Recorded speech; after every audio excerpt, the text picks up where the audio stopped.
जगत सारा क्षणिक है और आत्मा एक नित्य है। आत्मा का अनुभव बस एकमात्र नित्य है।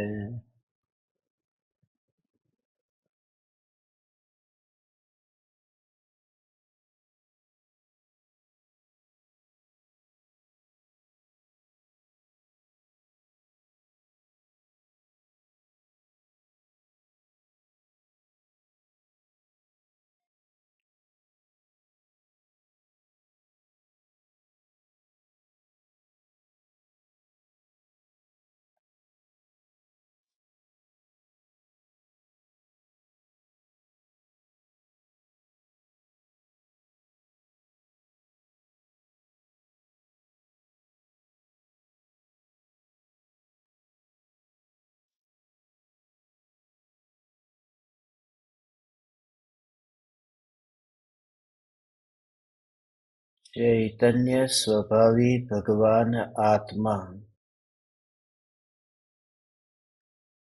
अनादि अनंत शुद्ध चैतन्य मात्र है। ज्ञान मात्र है। मैं शुद्ध चैतन्य मात्र, ज्ञान मात्र, भगवान आत्मा हूँ। प्रति समय यह जागृति बनी रहे, इस जागृति का नाम धर्म है।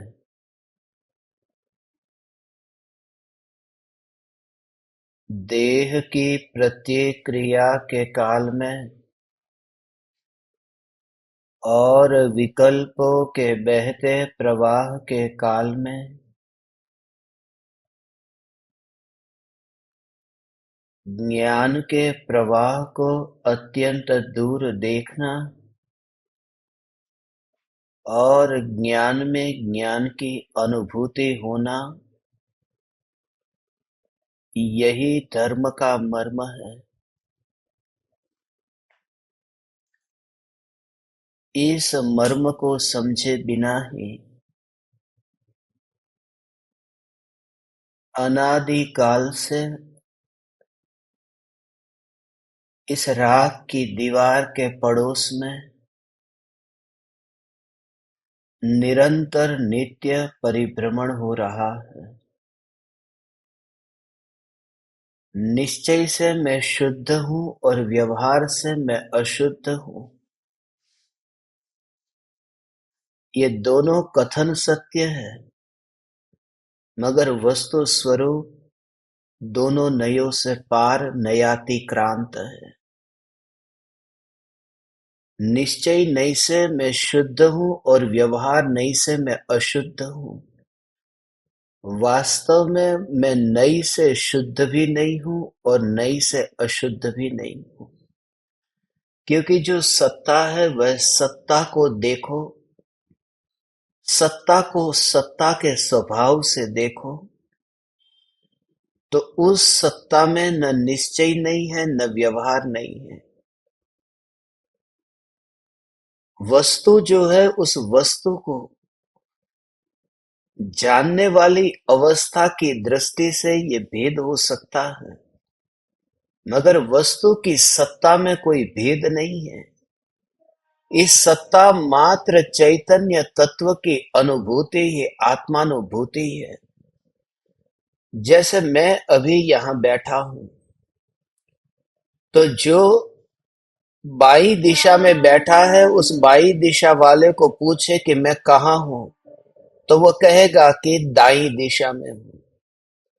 और जो दाई दिशा में बैठा है उसे पूछे कि मैं कहाँ हूँ, वो कहेगा कि आप बाई दिशा में हो। मगर मेरा जो अस्तित्व है, मैं वस्तु स्वरूप की दृष्टि से अपने को किस रूप में देखूं, दाई दिशा में या बाई दिशा में? जब किसी दूसरे की बात आती है तब यह दाया और बाएं का भेद पैदा होता है। मगर वस्तु स्वरूप जो है, कश्मीर की दृष्टि से देखें तो मध्य प्रदेश दक्षिण में है। मगर चेन्नई की दृष्टि से देखें, कन्याकुमारी की दृष्टि से देखें तो मध्य प्रदेश उत्तर में है। मगर मध्य प्रदेश है कहाँ, असल में कहाँ है? कि न वह पूर्व में न वह पश्चिम में, वह तो जहां है वहां है। उसे न जम्मू कश्मीर से लेना देना है, न फिर कन्याकुमारी से कुछ लेना देना है। वह जो सत्ता है, ऐसे ही चैतन्य सत्ता को दृष्टि में लेना, जिस दृष्टि में लेते ही वह दृष्टि सम्यक हो जाती है। ऐसी ध्रुव चैतन्य सत्ता दृष्टि में आते ही नयों के विकल्पों से मुक्त होता है। और यह सत्य है कि जिस समय नयों के विकल्पों से मुक्त होता है, उसी समय से नई प्रारंभ होते हैं। क्योंकि अज्ञानी को नई नहीं होते, ना निश्चय नहीं है, न व्यवहार नहीं है। क्योंकि नई तो श्रुत ज्ञान का अंश है, और अज्ञानी को श्रुत ज्ञान ही नहीं है, कुश्रुत ज्ञान है। जहां ज्ञान है वहां ज्ञान का अंश है, यहां तो अज्ञान है। इसलिए अज्ञान की पर्याय में नई घटित नहीं होते, ज्ञान की पर्याय में नई घटित होते हैं। इतना ये गहन सूक्ष्म स्वरूप है। मगर इस स्वरूप को समझ करके जीव वहां पर अटकना नहीं चाहिए। अभी खाली बुद्धि के स्तर पर इसे सुनते हैं, मगर जब तक प्रयोग नहीं होता है तब तक आत्मनिरीक्षण करने के लिए मुनिवर राम सिंह आज स्वच्छंदी न होने के लिए, निश्चयाभासी न होने के लिए व्यवहार का बोध देते हैं। और इस बोध की भी इस भूमिका में अत्यंत आवश्यकता है। क्योंकि जहां पर हम खड़े हैं, उस सीढ़ी पर चढ़े बिना हम अपने अंतिम गंतव्य शिखर तक पहुंचेंगे कैसे? इसलिए भीतर में तो तत्व विचार चैतन्य का ही चलता रहे।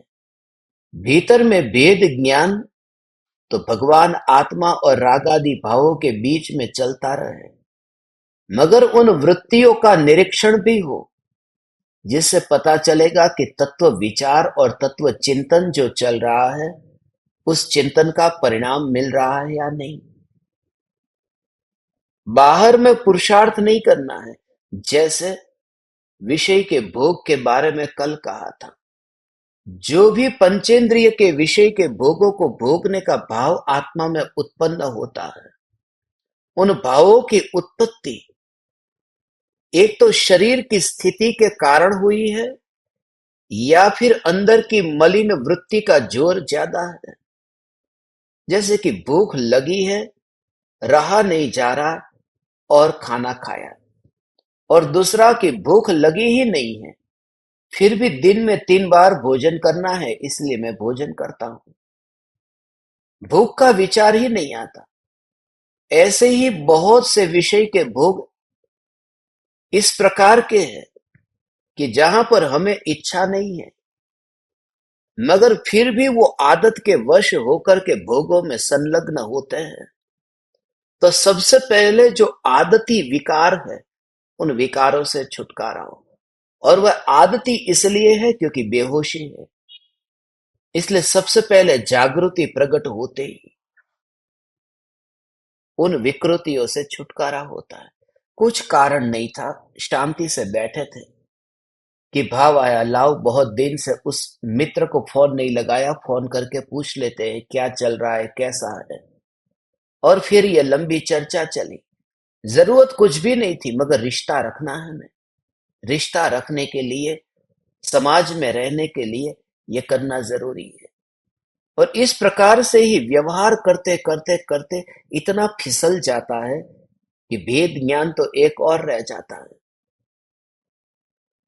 समाज के भय से, सब लोकापवाद के भय से समाज क्या कहेगा, दुनिया क्या कहेगी, इस भय से पूरी सावधानी से रहते हैं।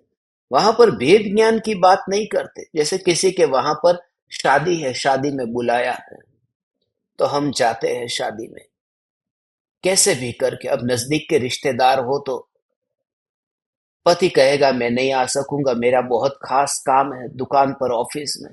पत्नी कहेगी आपको समाज में रहना है या नहीं, आना पड़ेगा साथ में। और जाते हैं, रिश्ते निभाते हैं। मगर जब चैतन्य परमात्मा की पुकार की बात आती है तो 1 घंटा भी सुन नहीं सकते। वहां घटित करते हैं कि अभी मेरे महापुण्य का उदय नहीं आया कि वाणी सुनो। इसे स्वच्छंदता कहते हैं, इसे निश्चयाभास कहते हैं। इसे कहते हैं कि वितरागी परमात्मा की वाणी को एक खिलौना बना करके उस वाणी के साथ में मैं खेलता रहा हूं। परमात्मा की वाणी को जिस तरह से मुझे खेलना था ऐसे मैंने खेला, और ये खेल खेलने में मजा आता है। इस वजह से तो भगवान की मूर्ति या फिर गुरु की तस्वीर, गुरु की तस्वीर को घर में रखना बहुत आसान है। सच्चे गुरु को घर पर बुलाना मुश्किल है, क्योंकि तस्वीर को पूरब में रखना है या पश्चिम में रखना है, इसके मालिक तुम हो। और गुरु जिंदा होगा तो उसे कहां बिठाना है उसके मालिक तुम नहीं हो। वो जहां बैठेगा वहीं पर ही बैठेगा। और अज्ञानी अहंकार से इतना भरा है कि उस अहंकार को कोई छेड़ना नहीं चाहिए। एक दृष्टांत दिया, इस प्रकार से स्वयं की वृत्तियों को कैसे भी करके ऐसी दबी पड़ी रहे, और फिर धर्म हो तो हमें कोई तकलीफ नहीं है। विषय की वासना को छेड़ना मत। मैं पत्नी को भोगता हूं, भोगने दो। हाँ, मैं सत्संग सुनूंगा, मगर उस बात को यहां मत छेड़ना।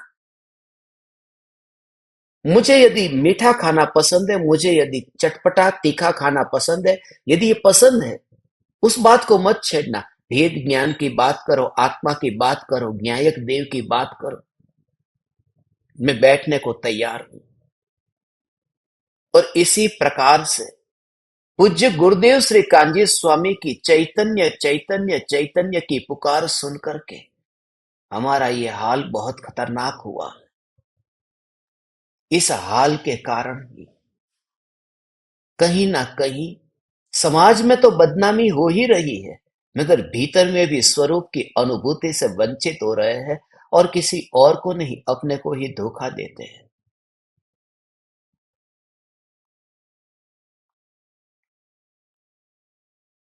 पूरा व्यक्ति पलट जाए। वस्त्र पलटने से कुछ नहीं होगा। ध्यान से पूर्व तत्व विचार सुन करके, चैतन्य तत्व विचार सुन करके वो आवरण बदलेगा।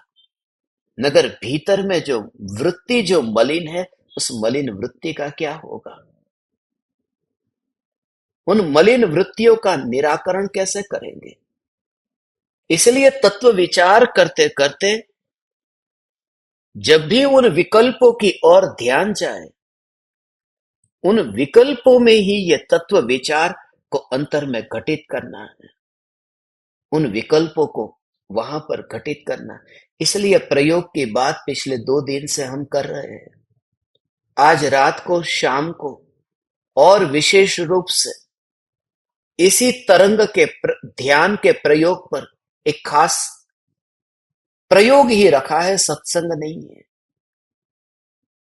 सिर्फ प्रयोग है।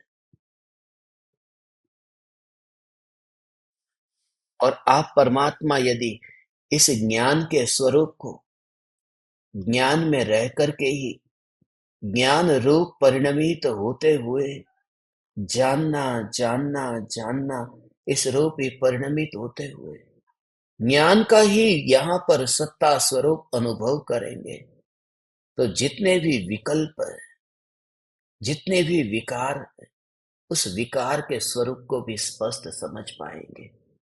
क्योंकि जितना दूर से देखेंगे उतना और स्पष्ट दिखाई देगा। अक्षर यहाँ पर है और आंख के सामने रखे हैं, बिल्कुल नजदीक ला करके रखे हैं, तो पढ़ने में नहीं आ रहा है कि ये आत्मा लिखा है या अनात्मा लिखा है। थोड़ा दूर होगा तो वो पढ़ने में आता है। मलिन वृत्तियों को दूर देखने का भगवान अभ्यास करना, और दूर तब देख पाओगे जब अपना पता हो।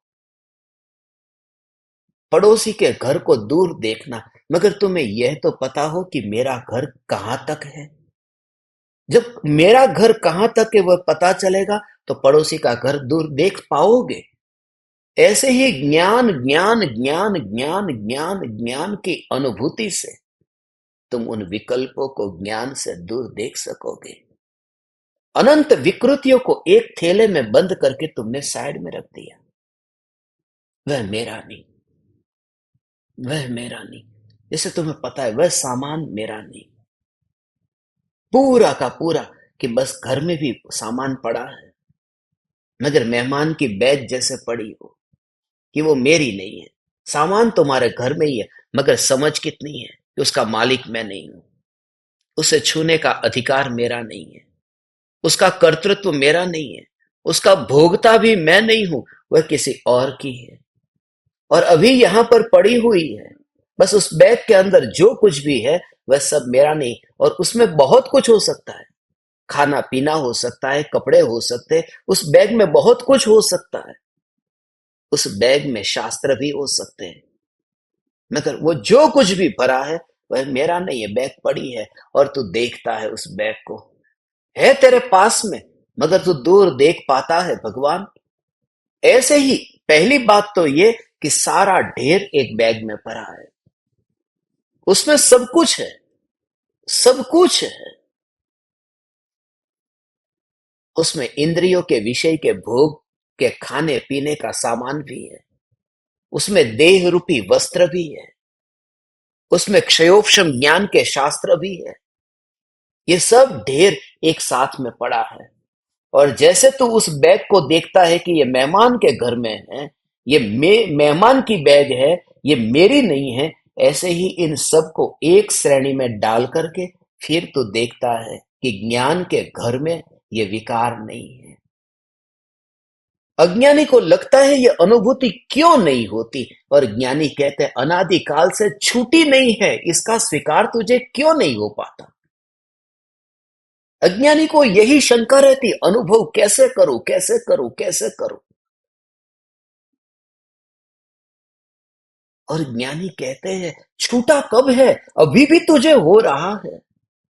जो हो रहा है वो तुझे दिखाई नहीं दे रहा है, क्योंकि तुझे ऐसा बहुत कुछ दिखाई दे रहा है जो तेरी दृष्टि में है। इस वजह से ये अनुभूति है। इस अनुभूति को तू जानबूझ करके भी देखना नहीं चाहता है। तू बेहोश है, मदहोश है, इस वजह से ही तू कहता है कि मैं अपने आसन पर कब बैठूं, कब बैठूं, कब बैठूं। आसन पर बैठने का उपाय क्या है। शराबी शराब के नशे में जैसे किसी को पूछता हो, ऐसा ही हालत है कि मैं ज्ञान का अनुभव कैसे करूं। यही ज्ञान का अनुभव है भगवान। देह को ऐसे ही देख, वस्तु आई, वस्तु गई, वस्तु वस्तु में रही। आई गई तो कहते हैं ऐसे ही ये शरीर के परमाणु को आया गया नहीं, उस सत्ता में ही पड़ा है जो जड़ की सत्ता में ही पड़ा है। अभी भी ये यहां नहीं है जहां अनुभव हो रहा है। उन विकल्पों को उस ढेर में डाले बिना, उस विकल्पों को उस ढेर में मत डालना। उसी से ही, उसी से ही फिर दूर देखने में फिर वह तकलीफ नहीं होगी, क्योंकि साधन उसका नहीं लिया। वो जो साधन है, उस बैग को तू देख रहा है मगर तुझे चश्मा चाहिए, चश्मा उस बैग के अंदर ही है, तो तुझे बैग को खोलना पड़ेगा कि लाओ चश्मा निकाल करके मैं बैग को देखो कि ये मेहमान की है। मगर वो चश्मा बैग के अंदर नहीं है, वह तेरे पास में है। जिससे तू देखता है वो देखता है ज्ञान से। वह ज्ञान देह में नहीं है, इसलिए अपने में रह करके अभी तू इसे दूर देख सकता है। इंद्रियों के परमाणुओं से कुछ मांगे बिना ही ज्ञानी अनादि अनंत ध्रुव चैतन्य सत्ता में ऐसा मस्त है भगवान। ध्रुव सत्ता में मस्त है। उनकी मस्ती में एक समय में ही पूरा का पूरा चैतन्य त्रिकाल सत्ता, इसलिए उसे कहते हैं पूरा का पूरा। एक समय में पूरा ऐसा चमत्कार, एक समय में पूरा का पूरा केवल ज्ञान प्रकट होता है। तो एक समय की केवल ज्ञान की पर्याय में अनंत ज्ञेय प्रतिबिंबित होते हैं। एक समय की केवल ज्ञान की पर्याय में अनंत ज्ञेय प्रतिबिंबित होते हैं। यहाँ एक समय की चैतन्य तत्व की अनुभूति के काल में अनंत ज्ञेय तो प्रतिबिंबित नहीं हुए, मगर अनंत काल तक जो सत्ता विराट है वो विराट सत्ता, अनादि अनंत ऐसी एक रूप चैतन्य सत्ता। मैं तो वही हूं, मैं तो वही हूं, मैं तो वही हूं। कल जो था आज जो है उसमें कोई अंतर नहीं है। मैं तो वही हूं, ऐसा ही हूं नहीं, मैं तो वही हूं, मैं तो वही हूं। थोड़ा भी फर्क नहीं पड़ता। कल मैं था 42 साल का, आज हो गया 43 साल का, मगर मैं वही हूं। मगर वहां 42-43 का फर्क पड़ा ने। सम्यक दृष्टि की दृष्टि में मैं तो वही हूं का मतलब यह है कि कुछ भी फर्क नहीं पड़ा, कुछ भी फर्क नहीं पड़ा। न आयुष्य में फर्क पड़ा, न स्वभाव में फर्क पड़ा, न गुण में फर्क पड़ा, न अनंत शक्तियों में फर्क पड़ा, न अपने स्वचतुष्टय में कोई फर्क पड़ा, न अपने अस्तित्व में कोई फर्क पड़ा। हे ज्ञान दीपक, समय बदलता रहे मगर वो एक रूपता है, वो कायम टिकी रहती है। उसी को तो श्रद्धा की मोहर कहते हैं, उसी को सम्यक दर्शन कहते हैं।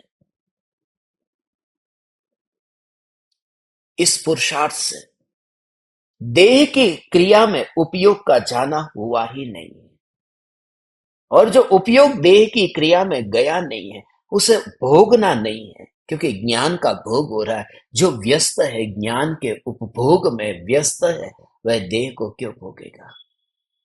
तुरंत ही उस समय ज्ञान को ही, ज्ञान को ही, ज्ञान को ही, ज्ञान को ही, ज्ञान को ही, उस समय तुरंत उपयोग वहां से हट जाता है और ज्ञान ज्ञान ज्ञान ज्ञान ज्ञान ज्ञान, वही धारा चलती रहती है। भूख लगी है, भोजन करना है, तुझे इतनी इच्छा हो रही है कि अच्छा सा पकवान सामने बना हो, और तेरी इच्छा हुई और सामने पकवान है, पकवान थाली में आया, अब उस इच्छा की पूर्ति हो रही है। अब तुम मजे से जैसे वो चम्मच से पकवान उठाया खा रहा है। उस समय जो खा रहा है, उस समय यदि तू ये विचार कर कि कल भी ये खाया था, क्या हुआ, अंत क्या हुआ था। अंत ये हुआ था कि पेट भर गया था, ऊब आ गई थी। आज भी यही होने वाला है, क्योंकि भूतकाल उसका प्रमाण है। तो भले ये भाव आया है, ठीक है, अब तुरंत ही वहां से उपयोग को हटा। उस भोजन को फिर तू नहीं भोगेगा, तू ज्ञान को भोगेगा। ज्ञान है न, यहां पर है न, यहां है न, यहां है न। ऐसा ज्ञान सत्ता स्वरूप है न जिसमें कोई थकान नहीं लगती। वहां भोजन करते करते थक गया, भोजन करते करते पेट भर गया, भोजन करते करते उल्टी होने लगी, भोजन करते करते और कोई अंतराय आ गया कि आपके बेटे का अकस्मात हो गया, जल्दी से निकलो। ज्ञान में कोई अंतराय नहीं, ज्ञान के भोग में कोई अंतराय नहीं है। बैठा है यहां चैतन्य की मस्ती में, और पता चले कि बेटे का अकस्मात हो गया, भागेगा। भोजन करते समय यदि फोन आया और भागेगा तो भोजन छूट जाएगा। मगर अब सत्संग में से फिर जब भागेगा, बेटे का अकस्मात हुआ, तो वो अनुभव नहीं छूटेगा, क्योंकि दुनिया में जहां रहेगा, जगत में जहां रहेगा, लोक में जहां रहेगा, वहां ज्ञान में ही तो रहेगा। इसलिए ज्ञान का भोग है, वो तो सदा साथ में है, इसलिए वहां अंतराय आता ही नहीं है, वहां अंतराय नहीं आता।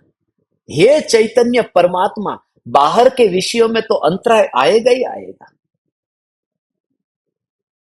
गड़बड़ हो जाएगी। अधिक भोजन करेगा उल्टी होगी, अधिक भोजन करेगा कब्ज हो जाएगा, अधिक भोजन करेगा दस्त हो जाएगा, कुछ भी ठिकाना नहीं। वहां तो भोग नहीं सकेगा, या ऊपर से निकलेगा या नीचे से निकलेगा या फिर बीच में ही अटक जाएगा, मगर पचेगा तो नहीं।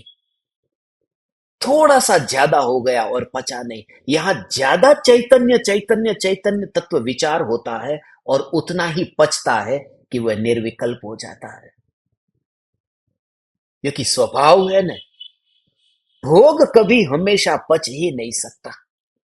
भोग में थकान है, कितनी भी भोगों को भोगे थकान है, थकान है, वहां थकान है। क्योंकि शरीर की शक्ति बीच में आती है ना।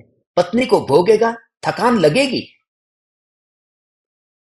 50 साल भोगा, 60 साल भोग, 70 साल भोग, फिर थकेगा, थकान लगेगी। क्योंकि जहां देह बीच में आया है वहां थकान है। फिर वो स्पर्श का भोग हो या रस का भोग हो। टीवी देख देख करके थकेगा तो आंख भी थकेगी कि लाओ थोड़ा अब आंख पर ठंडा पानी छिड़क देता हूं। कंप्यूटर पे काम करते करते आंख में दर्द होगा कि लाओ थोड़ा ठंडा पानी यहां पर रख देता हूं। थकेगा, सुन सुन करके भी थकेगा कि बस बहुत हो गया। बैठ बैठ करके थकेगा कि कमर में दर्द होने लगा है। चल चल करके थक जाएगा कि लाओ अब मैं बैठ जाता हूं।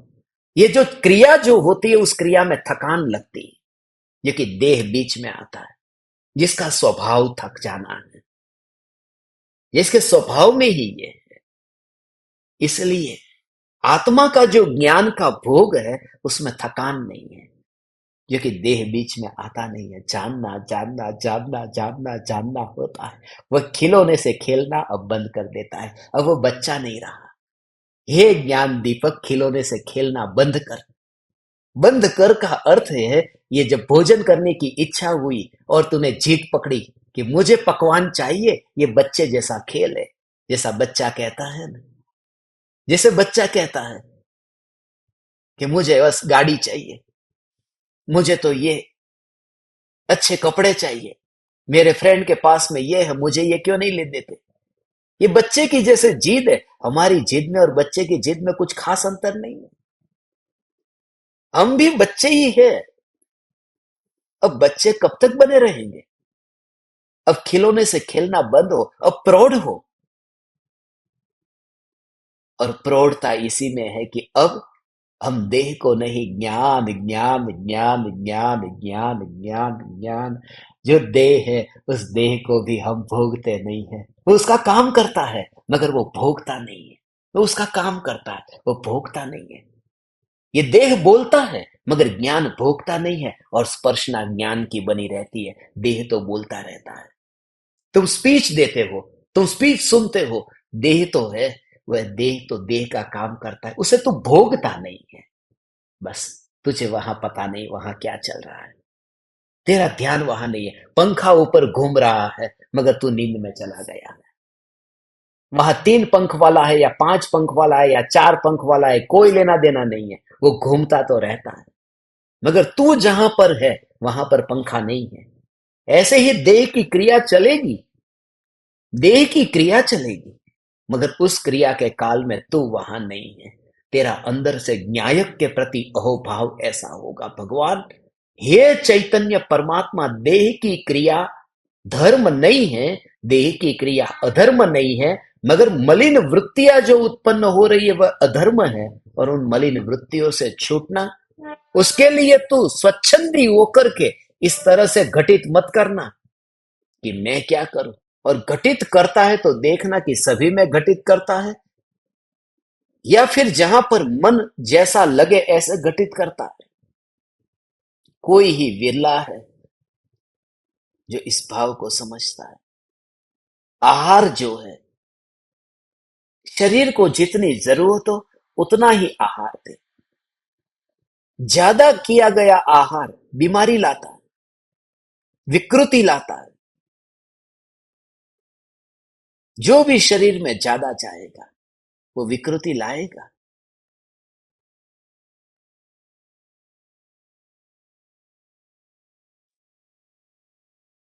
जितना शरीर को जरूरत था उतना ही भोजन पेट में गया। क्योंकि एक्स्ट्रा भोजन जो जाता है मल मूत्र में निकलता है, काम वासना में निकलता है। एक्स्ट्रा भोजन यदि शरीर में गया है तो नींद में जाता है। कहीं ना कहीं से उस भोजन को, कहीं ना कहीं से इस भोजन को बाहर तो निकलेगा, क्योंकि शरीर को जरूरत नहीं थी और डाल दिया है शरीर को। क्योंकि शरीर को भोजन जो मिला है उस भोजन को पचाने के लिए भी शरीर में शक्ति चाहिए। और उतनी शक्ति नहीं है जितना भोजन डाल दिया है, तो उसकी हालत और खराब होगी। अब बच्चे को कहे कि तू इतना वजन ढो ही ले और उसके ऊपर वजन डाल दो, ऐसे ही पूरे शरीर के अंदर जितने भी विषय की वासना है, अति पर है, शरीर साथ नहीं देता है, मगर भोग छूटते नहीं है। बुढ़ापे में भी लोग परदेश की यात्रा के लिए, घूमने के लिए निकल जाते हैं। अब शरीर साथ नहीं देता है, फिर भी जाना है, फिर भी जाना है। इति अलम। बस, हे ज्ञान दीपक, अब हम विषयों में ना भटकेंगे। पहले तो भटके थे ना, पहले भटके थे। ज्ञान की अनुभूति हो रही है, ये हमने जाना नहीं था। अब जान लिया, अब जान लिया, अब हमारा जीवन है कुछ और है। पहले गुरुदेव न मिले थे, पहले हम कंगाल थे, भिखमंगे की तरह घूम रहे थे, भिक्षा पात्र लेकर के।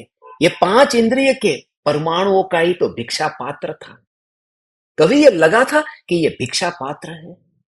उस भिखारी का पात्र तो पात्र दिखता है जो लकड़ी का है या स्टील का है, किसी धातु का है, मगर ये हाथ जब पकवान की ओर जाता है तो लगता है कि यही भिक्षा पात्र है।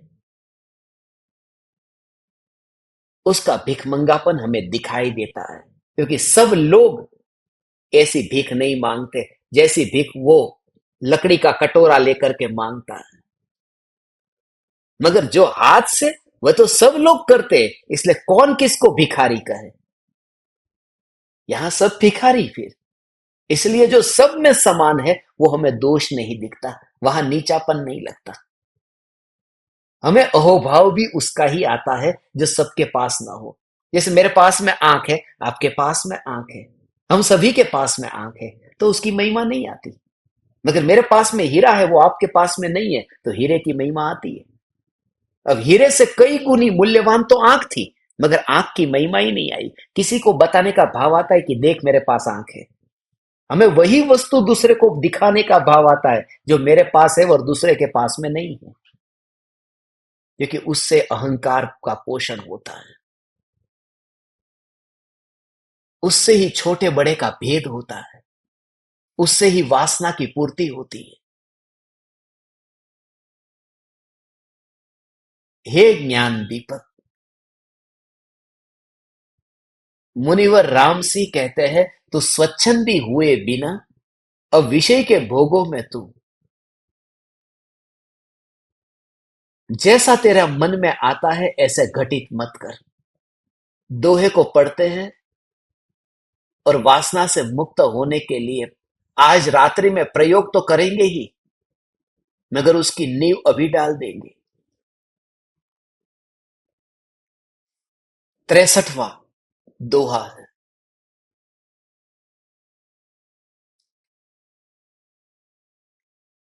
हंतु पियंतु विजीव, जयी पावही सासय मोखो, रिसहु भडारऊ किम, चवई सयलु इंद्रिय सोखू।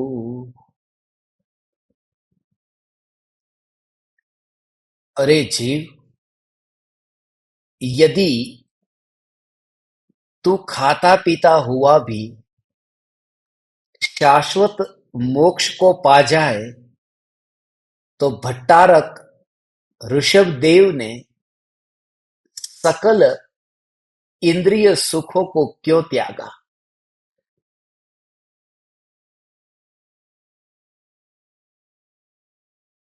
यही है।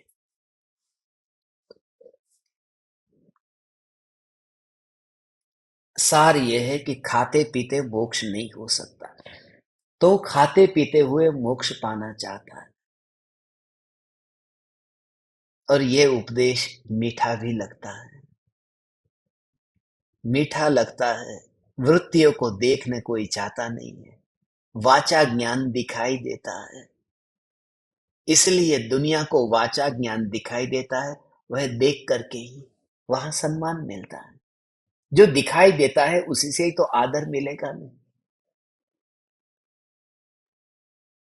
एक व्यक्ति बड़ी गाड़ी लेकर के निकला है, तो सब लोग उसको देख करके उसके प्रति अहोभाव से भरते कि अरे कितना बड़ा करोड़पति निकला है।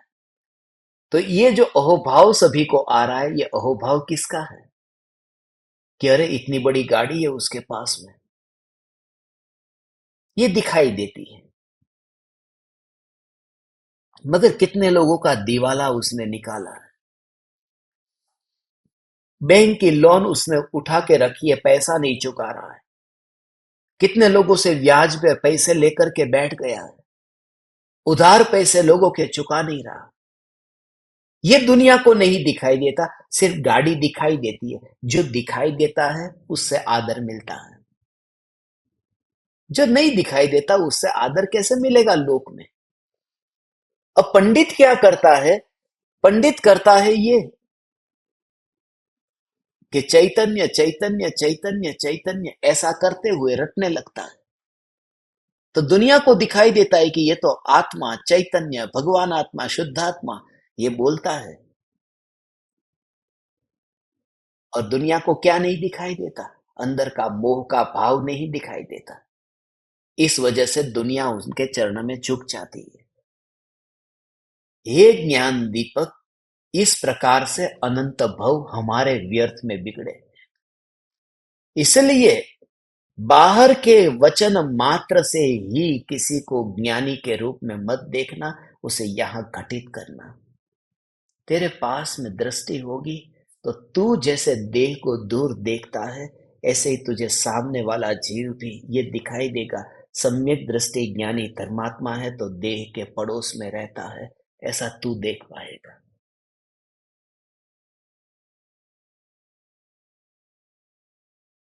इस प्रकार से निश्चयाभासी हुए बिना खाते पीते मोक्ष मेरा हो जाएगा, ऐसा नहीं है।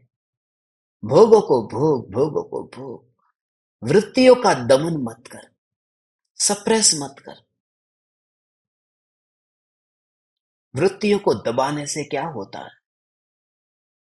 वृत्तियों को दबाने से वो वृत्ति और ज्यादा बढ़ती है। इसलिए भोग ले तू।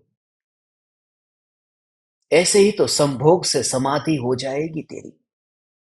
भोग तू, समाधि में चला जाएगा। क्यों? क्योंकि काम की वासना का भाव आया, उसे यदि तुम दबाओगे तो फिर कल और वासना, ज्यादा वासना आएगी। एक के ऊपर आती थी, अब दूसरे के ऊपर आएगी। इसका उपाय नहीं, इसलिए भोग लो। ये मूर्ख लोग हैं, उन्हें पता नहीं है कुछ भी। उन्हें कुछ भी नहीं पता, कुछ भी नहीं पता।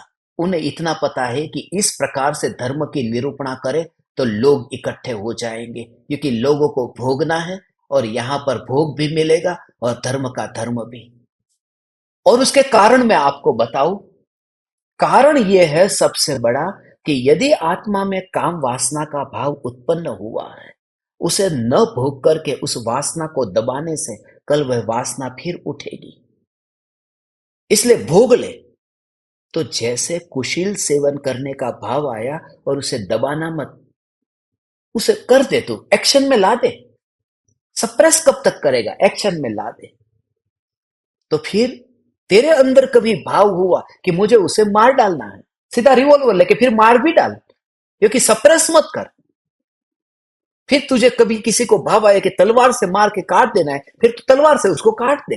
और सब लोग मन की वृत्तियों को बाहर ला ला करके ये करने लगे तो दुनिया में क्या होगा?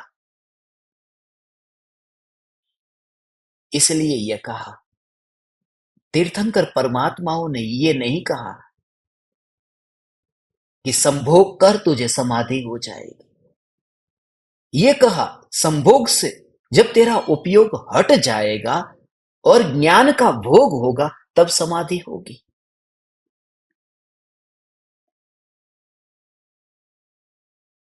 इसी प्रकार से भीड़ को इकट्ठी करने के लिए, जैसे नेता लोगों के दिमाग को पढ़ लेता है कि उसकी हालत क्या है, आज उसके सामने क्या भाषण में बोलना है, क्या कहना है, उसका वीडियो तैयार कर। वो नेता को, उसके पास में, नेता के पास में चाल है, सब चाल है। और चाणक्य सूत्र में चाणक्य ने इन सभी चालों का वर्णन किया है। हमारे तो राजस्थान यूनिवर्सिटी में पढ़ने में आता था ये चाणक्य सूत्र, कि उनकी वृत्तियों को देख, कि वो क्या चाहते हैं, उस प्रकार से ही। नहीं तो तेरे पास कोई नहीं आएगा। आज तो एक आश्रम बनाता है उमराला में, आध्यात्मिक साधना केंद्र में, आश्रम में। अब पंखे की व्यवस्था नहीं करे, एयर कंडीशन की व्यवस्था नहीं करे, तो तुम्हारा आना मुश्किल हो जाएगा। तो तुम्हें जो चाहिए था वो वहां पर देना पड़ा। यदि ये कहे कि गजपंथा के जंगल में तुम आ जाओ, तो उतनी भीड़ नहीं आएगी जितनी फिर उस पंखे में, एसी में आएगी। ऐसे ही जहां वासना तृप्त होती हो, जितना हो सके उतना ज्यादा लोगों को इकट्ठा करना हो, अमेरिका के लोगों को इकट्ठा करना हो, पश्चिम के देशों के लोगों को इकट्ठा करना हो, सब फैसिलिटी तुमको देनी पड़ेगी।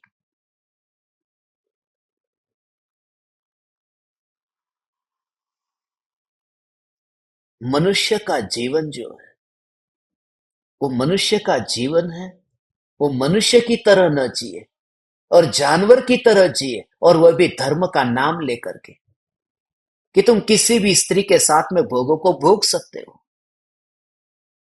तो मनुष्य में और जानवरों के बीच में कोई अंतर ही नहीं रहेगा। कुत्ते और कुत्तियों में यह अंतर नहीं रहता। वहां खुलेआम भोग होता है, वहां चार दीवार के भीतर नहीं होता। वहां मेरी पत्नी, ये पराई स्त्री, ऐसा भेद नहीं होता। ये कहते हैं कि यदि हमारे जीवन में भी इतना जानवर जैसा वर्तन चालू होगा, और यदि सदाचार न रहेगा, तो हम भी, हमारी हालत भी कैसी हो जाएगी। इसलिए उड़ीसा में जो शिविर होगा, उसमें सदाचार पर बहुत सत्संग रखने का विचार है।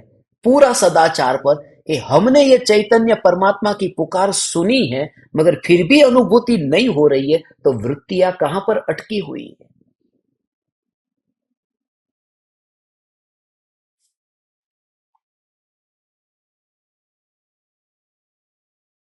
उन वृत्तियों का कारण क्या? ये कारण को ढूंढना जरूरी है।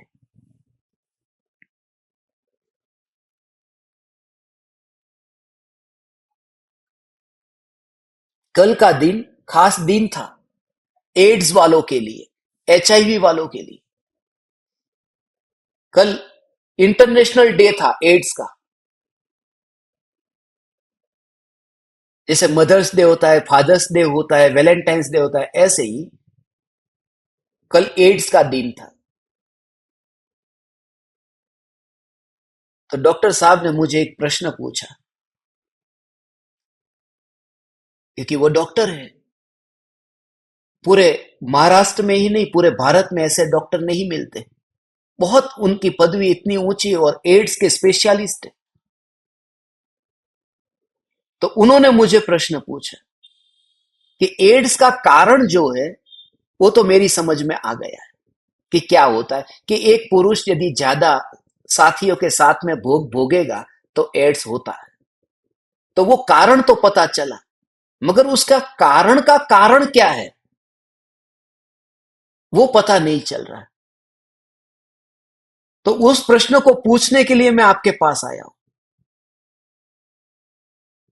और उसका पता चला आपको क्या, कि यहां पर ये एड्स हुआ। उसका कारण क्या है, कि भोग को भोगा अनेक स्त्रियों के साथ में, तो वो कारण है। मगर वो जो भोगा है, वो भोगने का कारण क्या है, क्यों भोगा? तो जड़ मूल से यदि उस कारण को निकाले, तो ही यहां से छुटकारा हो सकता है। किसी को कहे तो मत भोग, मत भोग, मत भोग, मत भोग, नहीं, उसकी जड़ तक पहुंचो। और जड़ तक पहुंचे तो ये हो सकता है। और जड़ क्या है, कारण का कारण क्या है? वो तो मैं उनको बताऊंगा जिन्होंने पूछा है, आपको क्यों बताऊं? ये सीक्रेट है।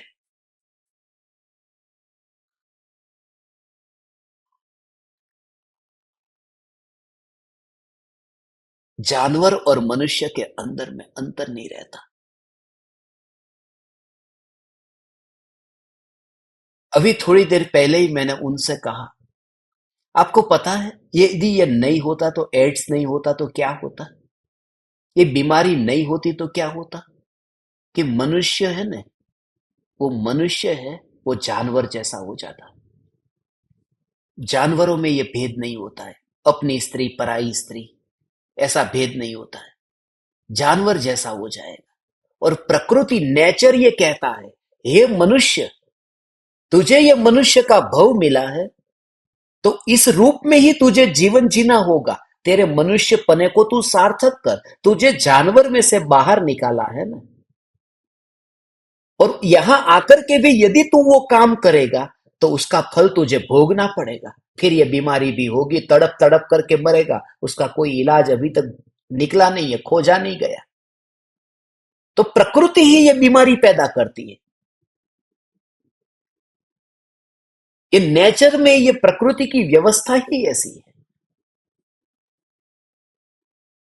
ऐसा क्यों? क्योंकि मनुष्य का भव मिला है, उसका सदुपयोग करने के लिए मिला है। और यदि नहीं किया तो फिर उसका अंत क्या है वो पता है। उसका कारण का कारण ये पहचाने कि व्यक्ति अंदर से इतना मेंटल स्ट्रेस है, इतना असंतोषी है, इतना असंतोषी है। दूसरा अहंकार। अहंकार है, खास अहंकार। वो जीतना चाहता है, जैसे चक्रवर्ती अपनी सेना को लेकर के 6 खंड को जीतना चाहता है। जब कोई एक पुरुष एक स्त्री के साथ में जाता है, भोगों को भोगता है, बस थोड़े दिन तक उसने उस स्त्री को भोगा, फिर वह आनंद वो नहीं ले पाएगा जो पहले दिन लिया था। पहले दिन तुम जरा विचार करना, क्योंकि वृत्तियों का निरीक्षण करना, फिर तुरंत दूसरी स्त्री के पास में नजर जाएगी, क्योंकि इसे तो मैंने जीत लिया, इसे तो मैंने वश में कर लिया, ये तो जैसा मैं कहता हूं ऐसा करती है। अब कोई दूसरी स्त्री, ये वृत्तियां इतनी खतरनाक है, उसमें भी छुपा अहंकार है। मनुष्य भव में जो अहंकार है, उस अहंकार का कारण ये कि वृत्ति ये कहती है कि इसे तो मैंने वश में कर लिया, अब दूसरी को वश में कैसे करूं। और जब दूसरी के पास में जाएगा, वह भी जब वश में आ जाएगी। इसलिए जो स्त्री नहीं मिल पाती है, वो इतनी तड़पाती है, मिलने वाली इतनी सुख नहीं दे पाती।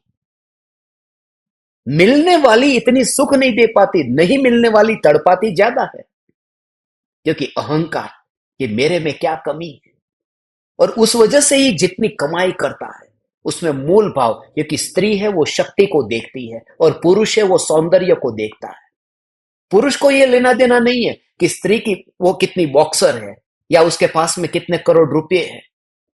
वो सौंदर्य को देखता है, और स्त्री ये नहीं देखती कि पुरुष है वह कितना सौंदर्य वाला है, मेकअप किया या नहीं किया, उसके पास में रुपये, गाड़ी, वैभव, संपत्ति। वो शक्ति को देखती है कि उसकी शक्ति कितनी उसके पास में है। वो सौंदर्य को नहीं देखती। उसका शरीर शक्तिशाली है, उसकी धन संपत्ति शक्तिशाली है। ये वृत्तियां मनुष्य के भीतर में है। वृत्तियों का निरीक्षण करें तो पता चलेगा मूल कारण, कारण का कारण। मैंने उनसे कहा, आप डॉक्टर हैं, एड्स क्यों होता है उसका कारण आप जानते हैं, मगर जिस कारण से होता है उसका कारण क्या है वह धर्म बताता है, वह गुरु बताते हैं, वह शास्त्र बताते हैं। और दुनिया के किसी भी डॉक्टर के पास में उसका उत्तर नहीं है।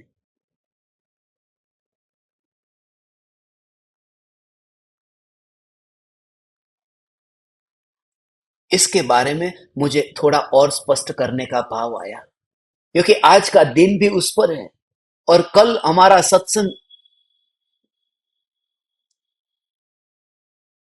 इसी पर ही ज्यादा हुआ था। इसलिए मुझे ये लगा बात थोड़ी ऐसी लगेगी कि अरे ये खराब बात है, खराब बात है, मगर वृत्तियां सबके अंदर क्या पड़ी है तुम पहचान लेना। खराब है, ऐसी खराब खराब कह के तो जड़ मूल से ऑपरेशन जहां करना था वहां नहीं कर पाए। हमें ऑपरेशन करना है, हमें स्वच्छंदी होकर के संभोग से समाधि नहीं करनी। मगर जो वृत्तियां अंदर में उठ रही है वो वृत्तियां क्यों उठती है, वो भाव कहां से पैदा होता है? जब ज्ञान में वहां शुद्धता ही शुद्धता है। जब कोई व्यक्ति एक स्त्री को भोगता है और फिर दूसरी स्त्री को भोगने जाएगा, जाएगा पक्का जाएगा, क्योंकि वहां उसे संतोष नहीं मिला तो दूसरी स्त्री के पास जाएगा, भोगा, फिर वहां से लाओ दूसरे, एक को जीत लिया, एक को पा लिया, फिर दूसरे के पास जाएगा। तो जब कोई जीव अपने आत्मा को जैसे पाना चाहता है और पा लिया, तो उसके बाद में किसी और जगह नहीं जाएगा, उसकी गारंटी क्या? समझ में आया? जैसे कोई एक स्त्री को पीछे भागता है और स्त्री के मिलने पर फिर वो किसी दूसरी स्त्री के पास जाता है, ऐसे ही कोई आत्मा को पाना चाहता है और आत्मा को पा लिया, फिर कहीं जगत में दूसरे के पास में क्यों नहीं जाता? उसका कारण क्या है? उसका कारण ये है कि जब कोई पुरुष किसी स्त्री के पास में जाकर उसे भोगता है, तब उसका मन भर जाता है, मन भर जाता है, इसलिए दूसरी स्त्री के पास जाता है। और जब कोई जीव आत्मा को पाने जाता है और आत्मा को भोग लेता है, तब उसका मन मर जाता है, और मर ही जाएगा, तब फिर दूसरे के पास जाएगा क्या? मन भर जाना और मन मर जाना दोनों में अंतर है, यह मूल कारण है। ये वृत्तियों का निरीक्षण करें। मन का भर जाना, हिंदी में लिखा हो ना तो दोनों का ऐसा ही लगेगा कि मर है या भर है। એમાંય પાછા ગુજરાતીને તો ખબર જ ન પડે આ મ છે કે ભ છે।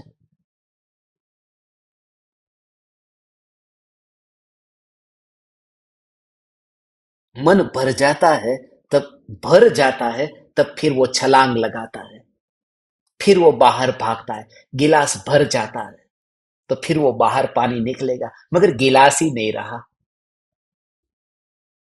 मन ही न रहा। भगवान, हे चैतन्य परमात्मा, इस जड़ मूल से उस मन को मारना नहीं, वो मन मर जाता है, मन मर जाता है।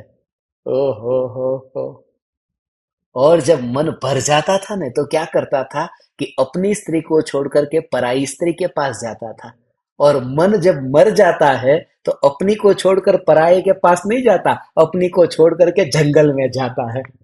वो नहीं होता है, क्योंकि वो मन ही नहीं रहा, वो अंदर की वासना नहीं रही, अंदर से ही वो इतना चैतन्य चैतन्य चैतन्य चैतन्य चैतन्य के आनंद में रहता है। भगवान, हे चैतन्य परमात्मा, हे ज्ञान दीपक, तुम खाते पीते मोक्ष पाना चाहते हो, तुम भोगों को भोगते भोगते मोक्ष पाना चाहते हो, कैसे मिलेगा? तो भोगों को छोड़ो, छोड़ो नहीं, उसके कारण को छोड़ो। और कारण यही है, बहुत सूक्ष्म विषय है ये। वृत्तियों का निरीक्षण करके सब सब सब प्रकार से वृत्तियों का निरीक्षण करें। वासना की वृत्ति, खाने की वृत्ति, तुरंत ही ये भाव, खाने का भोग है, जैसे ही खाते पीते मोक्ष पाना चाहते हो, कहा नहीं, उस समय एक तैयार होता है, यहां पर विचार तैयार होता है। वो विचार ही विचार से ही विचार से ही विचार से ही विचार से ही तैयार होता है। इसलिए जब पकवान तो जीभ पर बाद में आता है, पहले कभी कभी आपकी जीभ पर से पानी छूटा हो, ऐसा आपको लगा हो, जीभ के ऊपर पानी थोड़ी सी ऐसा पिचकारी छुटी हो जीभ पर से, देखना, आपने खुद ने अनुभव किया हो, प्रामाणिक होगा वो स्वीकार करेगा, बेईमान नहीं करेगा, कि खाने से पहले कभी कोई ऐसा कि एक थोड़ा सा पानी, वो वहां से शुरुआत हुई है। ऐसे ही स्त्री पुरुष स्त्री को भोगता है, तो वीर्य का स्खलन तो बाद में होता है, पहले पूरे बॉडी में ही वो प्रक्रिया चालू हो जाती है, विकार के आते ही, वो भावों के चलते ही। वो पहले जो विचार चलता है, स्त्री को तो छुआ ही नहीं है, मगर अंदर से भावों से बॉडी के एटम्स अंदर से ही पलटने लगते हैं। अंदर से प्रक्रिया चालू हो गई है। पकवान तो मुंह पर आएगा तब आएगा, पानी जीभ पर आने लगा है। और ऐसे ही जैसे काम में, भोग में, असली भोग भोगे उससे पहले यहां प्रिपरेशन अंदर से परिणमन चालू हो जाता है बॉडी में। ऐसे ही अनुभूति होती है, उससे पहले थोड़ा सा ऐसा परिणमन शुरू हो जाता है। उसी को ही ध्यान से पूर्व तत्व विचार कहते हैं, उसी को ही प्रयोग कहते हैं, उसी को ही प्रैक्टिस कहते हैं, जो आज हम करने वाले हैं। बुरा शब्द लगेगा, मगर सच कहूं तो ध्यान का फोर प्ले है, तत्व विचार और कुछ भी नहीं। एक अंदर से ही तैयार होते हैं, अंदर से ही आत्मा उस प्रकार से हो जाता है कि अब गया और उपयोग समा जाएगा। गारंटी है, समा जाएगा। सुबह आज रखने वाला था 8:42 पर यह प्रयोग का सेशन, मगर नहीं रखा, क्योंकि मुझे लगा कि सुबह से ज्यादा अपन शाम को रखेंगे। सुबह सबको ऑफिस जाना होता है, कई काम धंधे पे जाना होगा, कुछ न कुछ घर का काम, किचन का काम, तो उसमें है ना वो पहले से ही चित्त इतना डावाडोल होगा, सुनने में भी ध्यान नहीं लगेगा। तो शाम को सब शांति से बैठे होंगे, तो उस समय ये प्रयोग करेंगे तो ज्यादा अच्छा रहेगा, और उसका टॉनिक भी रात भर रहेगा। मैं पर्याय में मलिन वृत्ति वाला हूं, मलिन वृत्ति को जानता हूं, और उस तत्व को जानता हूं जो उसमें नहीं मिलता। और ये सभी का जानना, भेद ज्ञान करना, खाना पीना, सूंघना, ये पांचों इंद्री, सूंघने में भी थोड़ी सी बदबू आती है तो रहा नहीं जाता। अभी पता नहीं चलता कि हमें हमें तो सुगंध की बहुत रुचि नहीं है। सुगंध की रुचि कोई है अपने को? अपने को कुछ सुगंध की नहीं है। सुगंध को नहीं सूंघे उसके बिना भी चलता है कि नहीं? परफ्यूम के बिना चलता है कि नहीं? चलता है। हम सुगंध के प्रेमी नहीं है, सुगंध के भरपूर प्रेमी हैं। वो तो इतनी अनुकूलता है। तुम्हारे मुंह में रसगुल्ला है और तुम कहते हो कि मुझे भूख का रस नहीं है, भोजन का रस नहीं है। रसगुल्ला पहले से मुंह पर है, यदि नहीं होता तब पता चलता। तुझे सुगंध का रस नहीं, ऐसा नहीं। जब इतनी गंदी नाली के पास तुझे बिठा दे अभी, तो तुरंत पता चलेगा कि अरे जल्दी से ले जाओ उधर। तो पहले तू भोग ही रहा था वहां की गंध को, खाली तुझे तब पता नहीं चल रहा था। जब नाली के पास गया तब पता चला था कि वहां का मजा अच्छा था। वो वृत्तियों को भोगते ही रहते हैं, पता तो तब चलता है जब विपरीत के पास में जाए। ऐसे ही देखने की वृत्ति, ये देखो वह देखो, करना कुछ भी नहीं है, देखना है। एफिल टावर देखा, खरीदने नहीं गया, देखने ही गया, मगर देखते ही भाव आया। स्टैच्यू ऑफ लिबर्टी देखना है,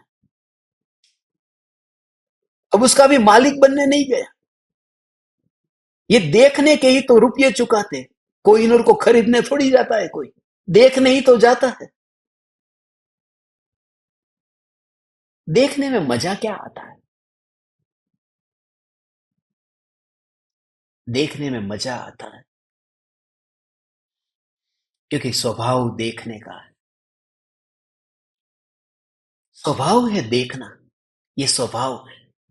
सिर्फ ये कि मलिन वृत्ति होने की वजह से वो पर को देखना चाहता है। ये विकृति न हो तो अपने को देखेगा। देखने में दोष नहीं है, वो वृत्तियां कहां कहां लेकर के जाती है।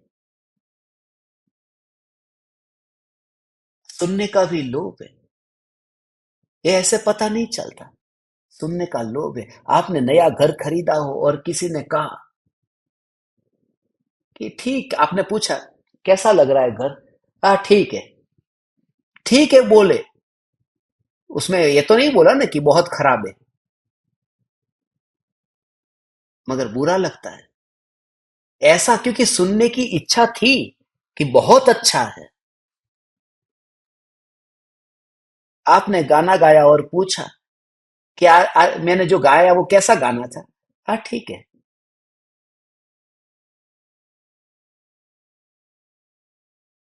आज का सत्संग जो हुआ वो सत्संग कैसा लगा आपको? आज का जो सत्संग कैसा लगा? ठीक है। हैं ठीक है।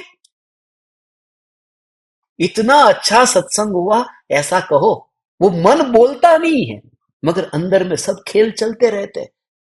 मैं प्रामाणिक होकर के आप परमात्माओं से कहता हूं, बेईमानी जीवन में इस गणधर की गद्दी पर कभी न करूंगा। सभी वृत्तियों का स्वीकार करूंगा। मन चाहता है, मन चाहता है। इसलिए यदि मुझसे सच बुलवाना हो तो प्रवचन के टाइम पे कोई भी प्रश्न पूछ लेना। बाकी पता नहीं है, कुछ भी झूठ बोलो, मगर ये सच है कि वृत्तियां जो है, वो कहते हैं ना, गीता पर राहत रख करके कसम खाओ, जो कहोगे सच के अलावा कुछ नहीं कहोगे। यहां तो ये कि प्रवचन में हमें बताना कि इसका सच क्या है। ये सच है। सुनने का भी मन करता है, और अच्छा सुनने का मन करता है कि बहुत अच्छा है।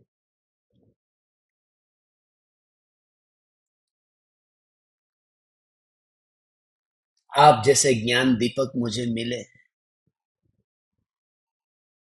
उसमें कोई दम नहीं है। हैं? थोड़ी देर पहले तो हाथ जोड़ते थे। आप जैसे ज्ञान दीपक मिले तो हा, उसमें कोई दम नहीं है। अच्छा तो ठीक। ये क्या? ये वृत्ति को देखना, तो वृत्ति को देखना और फिर भी अंदर में ऐसी प्रैक्टिस करना कि मेरे को क्या लेना देना, मैं ध्रुव चैतन्य चैतन्य चैतन्य चैतन्य चैतन्य, ऐसा ध्रुव चैतन्य भगवान।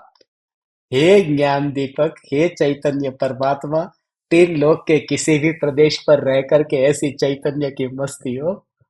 कल का सत्संग भी खास होने वाला है, टाइम आपको बता दूंगा। मगर कल खास सत्संग होने वाला है जो न्यूमरोलॉजी पर होगा। जो परम कृपालु देव का न्यूमरोलॉजी कैसा था, जो वचनामृत में पत्र में जो कृपालु देव ने समस्त आगमों का सार 1 2 3 4 में कैसे भर दिया है, ये पूरा करके मैं पूरा प्रोजेक्टर के ऊपर आपको दिखाना चाहता हूं, यहां पर पावर पॉइंट के ऊपर, कि स्क्रीन के ऊपर शेयर करके अपन समझेंगे ना, तो पता चलेगा कि अरे कृपालु देव इस तरह से ऐसा दृष्टि। खाली वो 1 2 3 4 देखे और आगमों को देख ले, और कृपालु देव स्वयं फिर नीचे लिखते हैं ना, ये सब नियतियां हमने देखी है और फिर हमने कही है, पर समझने वाला ही समझता है।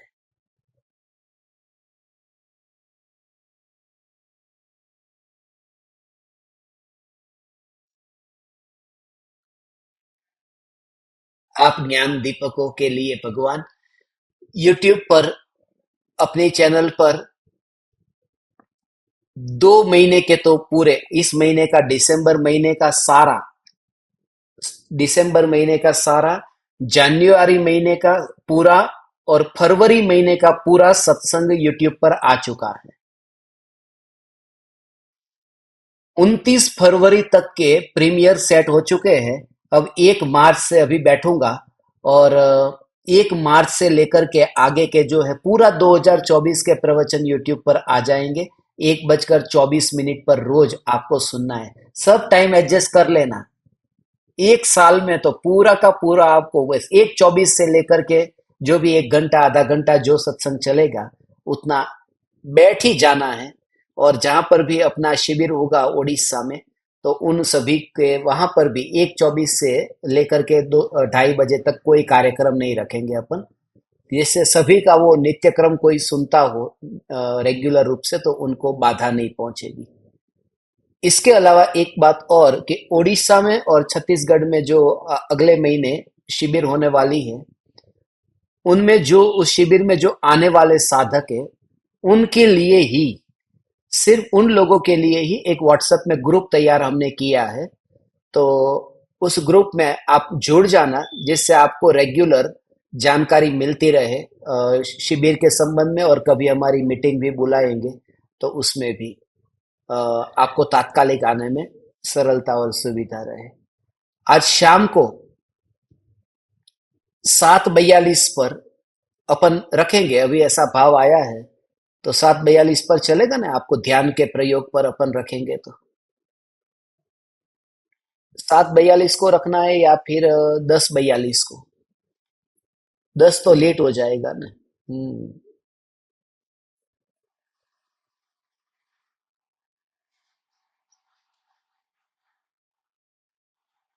8, 8:42 नहीं ना, 7:42 चलेगा ना?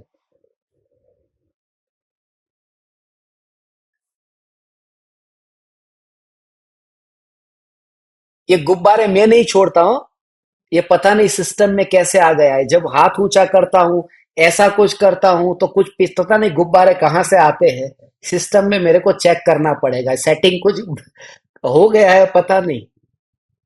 कभी कभी कहता हूं कि एक मिथ्यात्व ऐसा है तो गुब्बारे छूटते, कि उसमें गुब्बारे की जरूरत नहीं थी, इसलिए उसको इग्नोर कर देना। ये जानबूझ करके सेटिंग नहीं किया है, ये सिस्टम कुछ चेंज हुआ है, उस वजह से हुआ है। आप समस्त ज्ञान दीपकों को प्रणाम करता हूं। ये प्रयोग शाम तक तो आप करना ही करना, वृत्तियों का निरीक्षण करके, कि वृत्तियां जो है, कारण का कारण वो वृत्तियां है, और वृत्तियां मन को भरना नहीं है, मन मर जाए, और ज्ञान ज्ञान ज्ञान ज्ञान में ही इतना व्यस्त रहो कि पराये में जाने का अवकाश ही न मिले। आई एम ऑक्यूपाइड, बस मैं अभी व्यस्त हूँ, मैं व्यस्त हूँ, मैं व्यस्त हूँ। ऐसा ही तत्व विचार और प्रयोग करते रहे। आप परमात्माओं को, ज्ञान दीपकों को, सभी को प्रणाम। चैतन्य चैतन्य चैतन्य।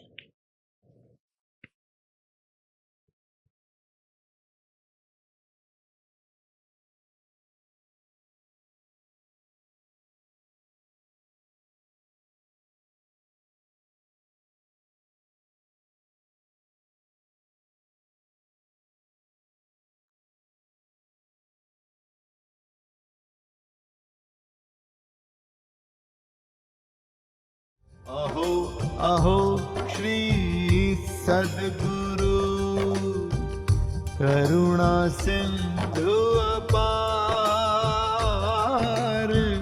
इस पामर पर प्रभु किया आहो आहो उपकार,